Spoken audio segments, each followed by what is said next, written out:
நற்செய்தி வாசகம். யோவான் எழுதிய நற்செய்தி 2ஆம் அதிகாரம். ஆண்டவரின் உயிருள்ள வார்த்தைகள் 13 22 முடிய. யூதர்களுடைய பாஸ்கா விழா விரைவில் வரவிருந்ததால் இயேசு எருசலேமுக்கு சென்றார். கோவிலில் ஆடு மாடு புறா விற்பவரையும் அங்கே உட்கார்ந்திருந்த நாணயம் மாற்றுவரையும் கண்டார். அப்போது கயிறுகளால் ஒரு சாட்டை பின்னி அவர்கள் எல்லாரையும் கோவிலிலிருந்து துரத்தினார். ஆடு மாடுகளையும் விரட்டினார். நாணயம் மாற்றுவோரின் சில்லறை காசுகளை கொட்டிவிட்டு மேசைகளையும் கவிழ்த்து போட்டார்.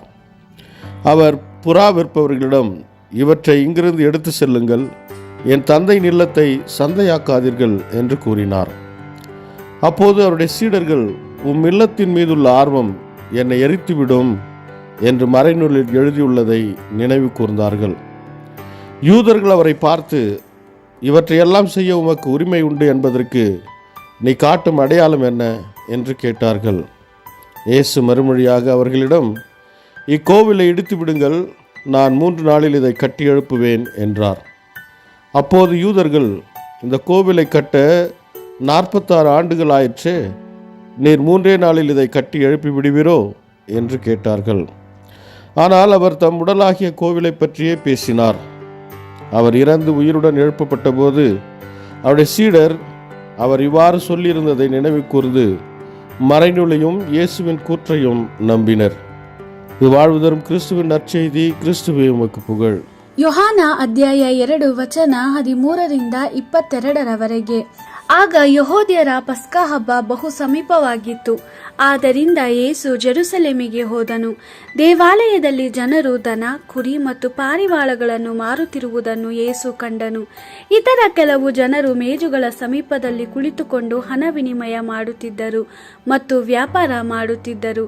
ಯೇಸು ಹಗ್ಗದ ಕೆಲವು ತುಂಡುಗಳನ್ನು ತೆಗೆದುಕೊಂಡು ಅವುಗಳಿಂದ ಒಂದು ಚಾವಟಿ ಮಾಡಿ ಆ ಜನರನ್ನು ಮತ್ತು ದನಕುರಿಗಳನ್ನು ಬಲವಂತವಾಗಿ ದೇವಾಲಯದಿಂದ ಹೊರಗಟ್ಟಿದನು.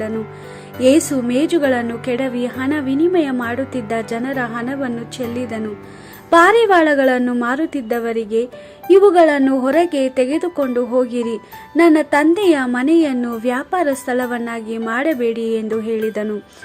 ನಿನ್ನ ಆಲಯದ ಮೇಲಿನ ಅಭಿಮಾನವು ನನ್ನೊಳಗೆ ಬೆಂಕಿಯಂತೆ ಸುಡುತ್ತದೆ ಎಂದು ಪವಿತ್ರ ಗ್ರಂಥದಲ್ಲಿ ಬರೆದಿರುವ ವಾಕ್ಯವನ್ನು ಯೇಸುವಿನ ಶಿಷ್ಯರು ಆಗ ಜ್ಞಾಪಿಸಿಕೊಂಡರು. ಯೆಹೂದ್ಯರು ಯೇಸುವಿಗೆ, ಇಷ್ಟೆಲ್ಲ ಮಾಡಲು ನಿನಗೆ ಅಧಿಕಾರವಿದೆ ಎಂದು ರುಜುವಾತುಪಡಿಸಲು ಯಾವ ಸೂಚಕ ಕಾರ್ಯವನ್ನು ಮಾಡುವೆ ಎಂದು ಕೇಳಿದರು. ಯೇಸು, ಈ ದೇವಾಲಯವನ್ನು ಕೆಡವಿರಿ, 3 ದಿನಗಳಲ್ಲಿ ಅದನ್ನು ಮತ್ತೆ ಕಟ್ಟುತ್ತೇನೆ ಎಂದು ಉತ್ತರ ಕೊಟ್ಟನು. ಯೆಹೂದ್ಯರು, ಈ ದೇವಾಲಯವನ್ನು ಕಟ್ಟಲು ಜನರು 46 ವರ್ಷಗಳ ಕಾಲ ದುಡಿದಿದ್ದಾರೆ, ನೀನು 3 ದಿನಗಳಲ್ಲಿ ಇದನ್ನು ಕಟ್ಟಬಲ್ಲೆಯಾ ಎಂದು ಕೇಳಿದರು. ಆದರೆ ಯೇಸು ತನ್ನ ದೇಹವೇ ದೇವಾಲಯವೆಂಬ ಅರ್ಥದಲ್ಲಿ ಹೇಳಿದನು. ಯೇಸು ಸತ್ತವರೊಳಗಿಂದ ಎದ್ದು ಬಂದಾಗ ಆತನ ಶಿಷ್ಯರು ಆತನ ಈ ಮಾತನ್ನು ಜ್ಞಾಪಿಸಿಕೊಂಡರು. ಅವರು ಪವಿತ್ರ ಗ್ರಂಥವನ್ನು ಮತ್ತು ಆತನು ಹೇಳಿದ ಮಾತುಗಳನ್ನು ನಂಬಿದ್ದರು. ದೇವರ ವಾಕ್ಯವಿದು. ದೇವರಿಗೆ ಕೃತಜ್ಞತೆ ಸಲ್ಲಲಿ. Gospel according to John chapter 2 verse 13 to 22. As the Passover of the Jews was at hand, Jesus went up to Jerusalem. In the temple court he found merchants selling oxen, sheep and doves, and money changers seated at their tables. Making a whip of cord, he drove them all out of the temple court, together with the oxen and the sheep. He knocked over the tables of the money changers, scattering the coins, and ordered the people selling the doves, "Take all this away and stop turning my Father's house into a marketplace." His disciples recalled the words of Scripture, "Zeal for your house consumes me like a fire." The Jews then questioned Jesus, "What sign can you show us which proves your right to do this?"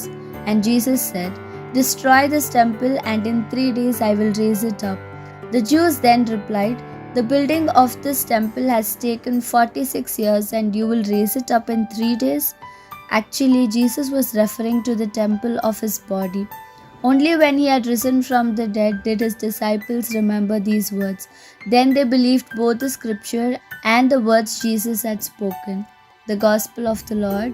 Praise to you, Lord Jesus Christ.